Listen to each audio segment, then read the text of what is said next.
पंगा गरेका दादा त्यो कता कता ओइ भाइ निस्किहाल त भन माऱ्यो जसले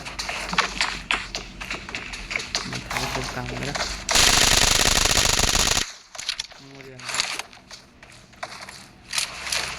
बोकेर कहाँ गएको यो